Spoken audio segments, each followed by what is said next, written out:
నా తమ్ముడు ఎట్లుంటాడని నేను ఎప్పుడు అనుకోలేదు. నా తమ్ముడిని నేనే గుర్తుపట్టలేదు. అడిగాను, నాన్న ఏంటి పరిస్థితి, లోపల ఎట్లుందంటే చెప్పాడు.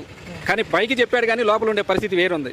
మా తమ్ముడు చేసింది ఏంటంటే క్రిస్టియను, ముస్లిము, దళితులకి సపోర్ట్గా నిలబడ్డాడు.